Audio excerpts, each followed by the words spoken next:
Hello. I'm here to deliver a message today, and what I've been feeling is kind of, I'm rubbing a crystal to kind of balance things out, but I've been feeling it's a bit chaotic. I feel it's this kind of a scattered energy, a little bit conflictive that's going on here. I feel like whoever I'm talking to is probably on their last leg. I feel as though you have been just hanging on and really needing to know that it's not going to be forever. Whatever you're going through is not going to be forever, and that it's actually going to make you stronger, and it's going to make you wiser, and it's going to give you the tools that you need for the next journey that you're going to embark on. But it does feel like there's like this combative, not like, it's just this tense, like this energy that is just kind of one thing after another, and you just feel like you're not in smooth waters, you're in rocky waters right now, and you're kind of over it.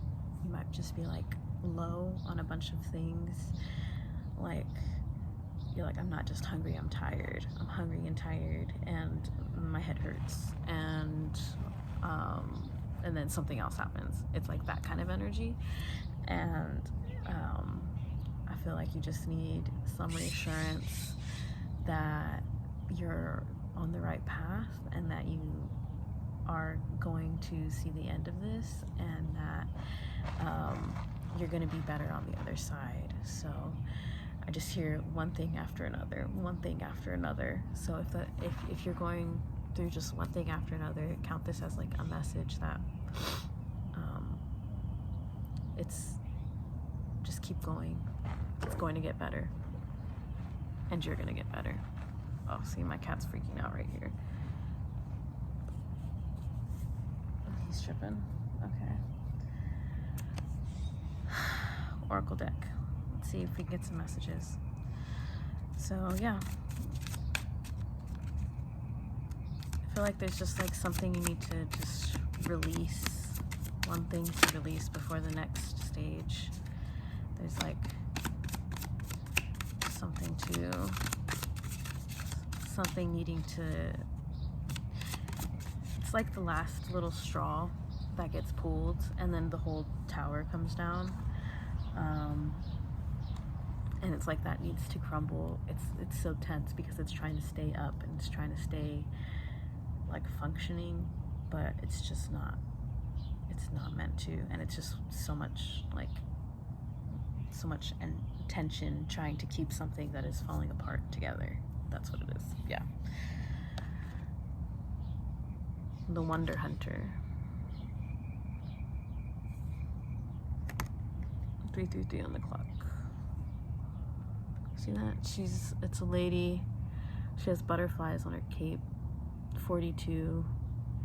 And she's riding an elk. I've actually never gotten this card before, so I'm quite curious about it. The Wonder Hunter. Okay, anything else? Anything else, Spirit? So elks, purple could be significant. Butterflies, definitely significant. Top hats. You seeing top hats randomly? Purple.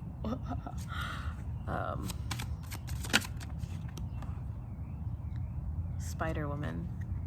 Oh, this one's cool. She's like a crone-like energy, weaving together like a story. You can see the spider in the middle. Number 333, which I pointed out, it's actually 433 right now. So 333, those are significant, definitely.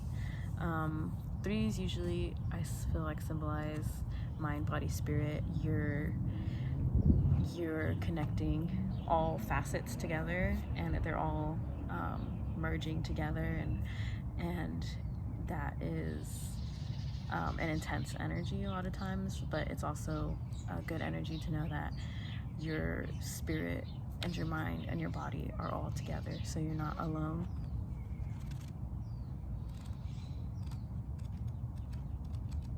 '42. And I'm just sending you so much strength during this time, because I know that it seems like it's pretty chaotic.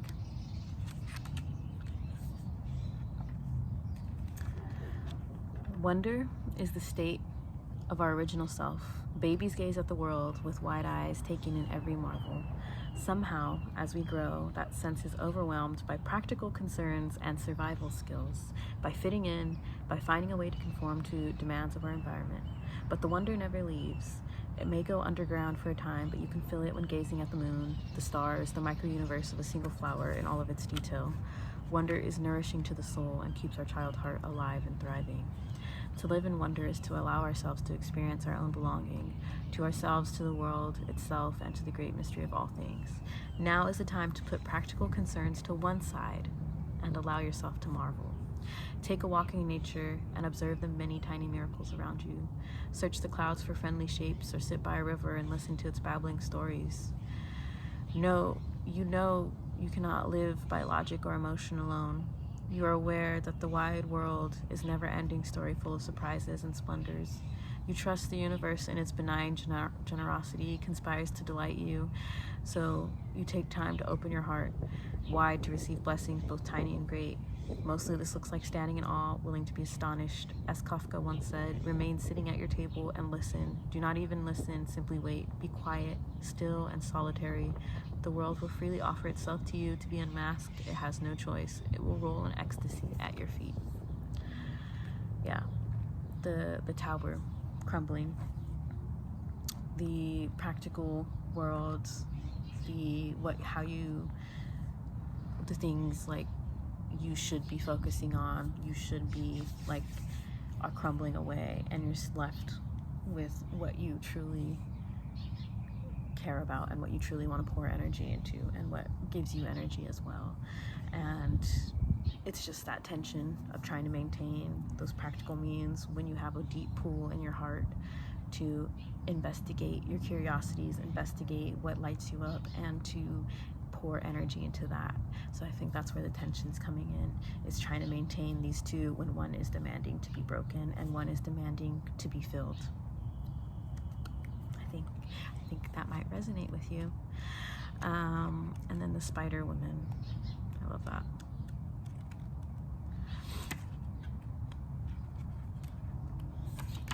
I like this one, you should see it. An old Native American story about a grandmother spider goes like this.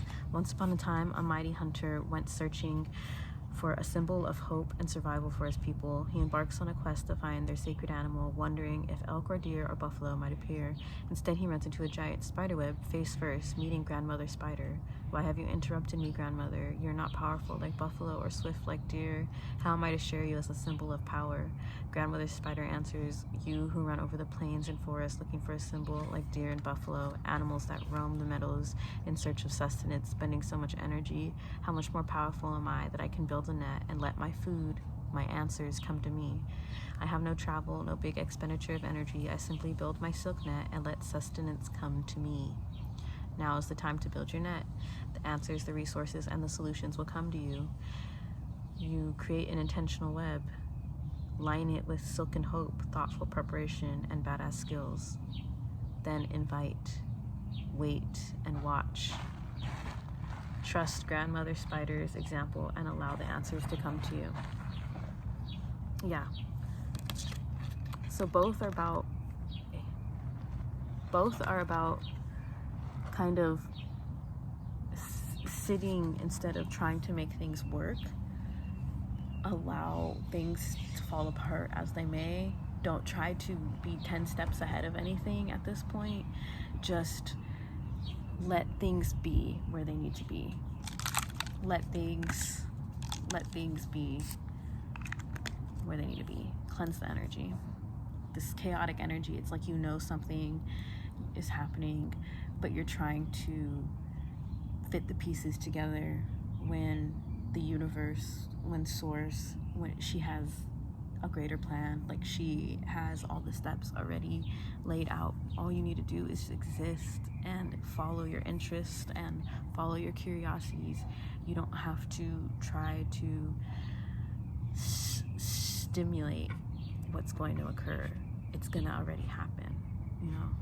Like, you can take peace in that and just focus on pouring into what brings you joy, pouring into what fills you up, and allowing everything else to crumble on its own, to allow everything else to reveal itself in its own divine timing, because it cannot truly be done unless it is done in the divine way.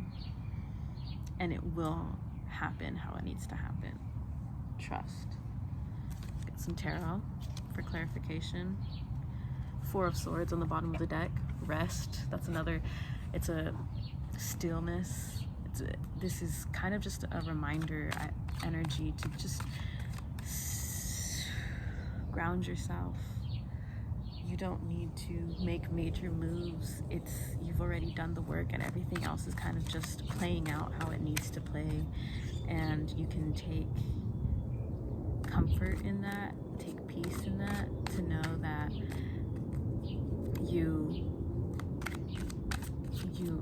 you're in a phase where you're just kind of observing life happen and investing into what brings you joy and light. Stillness is needed. Rest, receptiveness is needed. Things will fall apart as they may. You don't have to make them fall apart.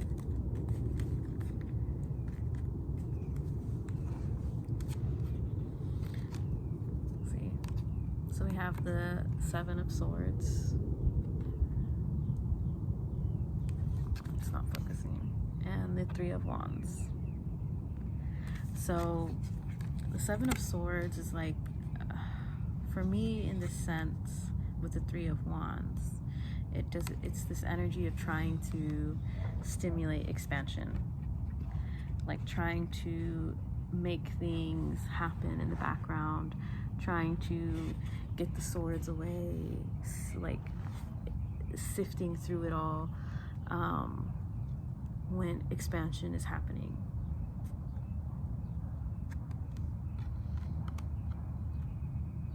Because the 7 of Swords is all about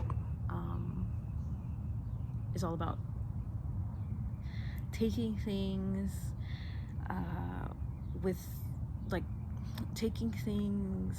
trying to do things behind the scenes, trying to get away with things, trying to do that. And it's like you're trying to make something happen that is not meant for you to make happen at this point. Like, it's not that it's not going to happen, it's not that it is going to happen, but it's just not something that you need to try to make happen in the background. Like, you're focusing energy on something that is already being handled by divinity, by source, by things more complex than we can kind of mess with. And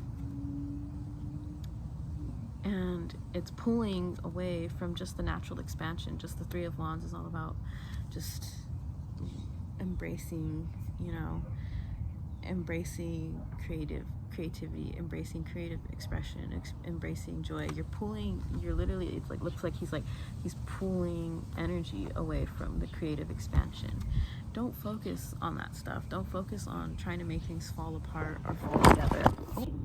Okay, I'm back, and literally I had recorded some messages after that and they didn't record.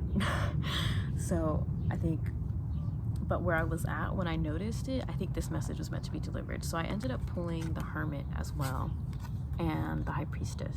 So the High Priestess I already pulled, but with the Hermit clarifying the Wonder Hunter. So 2s are also significant, 222. But I think the message for this collective, for you as a soul, you're definitely have went through lifetimes as like seers, oracles, shamans, medicine women, witches, wicked, something of that sort, where you have always had one foot and one hand and one side in the realm of the subliminal, in the realm of the subconscious, in the realm of the future, and you've always had a pull into that area, and that makes things difficult to be in this area, in the present, in the real, in the right here, right now. And what was coming to me was Alice from Twilight, and Alice from Twilight being a vampire that can see the future, but in classic sense, she can't make things happen. She just can see what can happen based on the circumstances that are existing in this present moment. And I think that's important. I think that's an important message for someone, because it's not concrete. Nothing's concrete. But if you're existing in two realms, if you're existing in the future and you're trying to exist in the present, you're not gonna fully experience anything. It's grounding yourself back into the moment and like stop trying to weave things around and create scenarios and create the future based off of these inclinations. The inclinations are there, you know, it's a gift, and sometimes it can feel like a curse in a way, because knowing too much is almost like, it's tough, it's hard. When you know, like, to know it almost, I feel like for you, once you know, you feel like you have to do something. Like, once you know, you have to act. But sometimes the know, you just have to sit with the knowing, sit with the inclinations, and exist fully as yourself in the moment. And truly follow your desires, truly follow your joys, your curiosities, truly follow that, and allow that to guide it, and pull away from the future, pull away from seeing too far ahead. It's not meant to be a function of your life. You know, as oracles and stuff in the past, people would go to them because they could see, you know, the future happenings based on the moments and everything like that. But going to an oracle in and of itself is kind of setting foundations for someone's future, because once you know, like, you will act in different ways. In classic mythologies and stories where, you know, you go to an oracle or a shaman or someone that, a seer that can tell you about, you know, the future and stuff like that, just knowing it will dictate your decisions. And it's not always good, it's not always great, it's not always a good thing to know what's gonna happen and or what might happen and stuff like that. Sometimes pulling your energy back into the moment, pulling into right now, committing to the moment at the time, committing into how you're feeling now is the key. Stop pulling away from the moment by pouring into future circumstances that can or cannot happen. And now they're leaf blowing, so I feel like this message is going to wrap up fairly soon. And I think even with this message of getting, look at, and medicine woman at the bottom of the deck. This is my cat's tail, anyways. Medicine woman. I think even this is, you're not meant to know too much at this moment. You're meant to live in the moment. Okay, yeah, because he's covering the camera with his tail. So I think that's it for this message. I think that's all you need to know at this moment. Continue to exist. Stop looking too much in the future. Pull back your energy in the moment. Invest in the moment. Invest in your confirmation verb. Invest and pour into and cater and take care of this moment, how you're feeling right now. And if you need to ground yourself, go on a very long walk. Go on a very long walk and fully embody and be in your body. Feel the hunger, feel the thirst, feel the tiredness, be in the moment, because the universe and source, she's weaving things that, you know, you don't need to mess with, and you don't need to have your hands in the pot at this moment. She's giving you some break to be fully yourself and fully have fun and fully be in the moment, and that's a gift. You know, having to see the future, having to know the future is something sometimes you need only in times of great survival. And if you're in a moment now, you just pull back the energy into this moment. Okay? I love you. I'm proud of you. I'm so proud of the growth that you've had. You don't need to be 20 steps ahead in this moment, at this time in life. Take this as a sign. Take your guard down. Live in the moment. If things fall apart, they're meant to. You don't need to control it. You will get the answers at the time when it's meant to be revealed. With great love. Have a beautiful day.